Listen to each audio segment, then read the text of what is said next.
어제 마감된 대통령 선거 사전투표에서는 유권자 4명 가운데 1명이 투표할 정도로 투표율이 높았습니다. 이 높은 투표율이 누구에게 유리할지 셈법이 복잡한 가운데 대선 후보들은 투표일 전 마지막 주말을 맞아 전국 각지에서 유권자들을 만나고 있습니다. 취재기자 연결합니다. 염혜원 기자. 네, 국회입니다. 네, 사전투표가 역대 최고 투표율로 마무리되면서 이번 대선의 총 투표율이 80%를 넘을 것이라는 예측도 나오고 있는데요. 유불리가 좀 갈릴 수 있을 것 같은데 각 진영에서는 어떻게 해석하고 있습니까? 네, 높은 투표율에 대해서 각 후보들은 모두 자신에게 유리한 결과라는 해석을 내놓고 있습니다. 더불어민주당 문재인 후보 선대위는 주요 정당 가운데 가장 강력하게 사전투표 캠페인을 벌였는데 민주당으로의 정권 교체를 열망하는 유권자들이 적극 화답한 것으로 본다고 밝혔습니다. 문 후보는 앞서 사전투표율이 25%를 넘으면 프리허그를 하겠다고 선언했었는데 오늘 저녁 서울 홍대 입구역에서 유권자들과의 약속을 지킬 계획입니다. 자유한국당 홍준표 후보는 보수 텃밭인 대구의 투표율이 낮게 나온 것이 오히려 아주 좋은 징조라면서 보수표는 9일에 뭉칠 것이라고 강조했습니다. 홍 후보는 호남의 사전투표율이 높았지만 결국 문재인, 안철수 두 후보에게 반반 갈렸을 것이라며 큰 의미를 두지 않았습니다. 반면 국민의당 안철수 후보 선대위는 지지 기반인 호남의 투표율이 전국 평균보다 높았다면서 당선에 대한 기대를 숨기지 않았습니다. 바른정당과 정의당은 젊은 층의 참여가 늘었다는 데 큰 의미를 부여했습니다.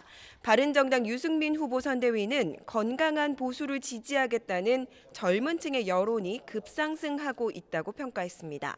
정의당 심상정 후보 선대위도 2030 세대의 현실과 열망에 충실하게 화답한 심 후보가 좋은 결과를 얻었을 것으로 믿는다고 말했습니다.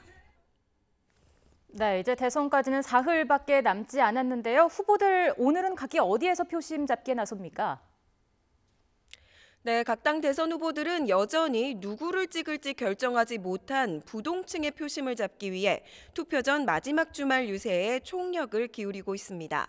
더불어민주당 문재인 후보는 오늘 수도권에서 집중 유세를 이어갑니다. 오후 3시에 인천을 시작으로 경기도 안산과 서울 코엑스 그리고 홍대 걷고 싶은 거리에서 국민들과 만납니다. 자유한국당 홍준표 후보는 오전에 대국민 호소 기자회견을 열어서 보수층 총결집을 호소하고 경기와 인천, 충남까지 아우르는 광폭 행진을 시작했습니다.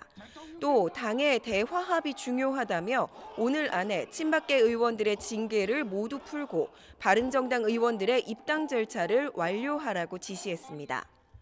걸어서 유권자들이 있는 곳을 찾아다니고 있는 국민의당 안철수 후보는 오늘은 광주를 집중 공략합니다. 오전 7시에 남광주 시장에서 행보를 시작해서 무등산을 찾은 등산객들도 만났고 광천터미널과 금남로 등 오늘 하루 광주 곳곳을 누비며 지지를 호소하고 있습니다. 바른정당 유승민 후보는 오전에 경기도 광주 나눔의 집에서 일본군 위안부 피해자 할머니들을 만나서 위안부 협상은 반드시 다시 해야 하고 일본이 끝까지 응하지 않을 경우 협상을 파기해야 한다고 강조했습니다. 유 후보는 이어 수원 월드컵 경기장과 서울 잠실 야구장에서 수도권 표심을 공략합니다. 정의당 심상정 후보는 과천 서울대공원에서 유권자들을 만난 데 이어 수도권에서 집중 유세를 벌입니다. 심 후보는 오늘 저녁 서울 홍대 앞 유세에서부터 마지막 날인 오는 8일까지 유권자들과 손바닥을 마주치는 하이파이브 캠페인을 진행할 계획입니다. 지금까지 국회에서 YTN 염혜원입니다.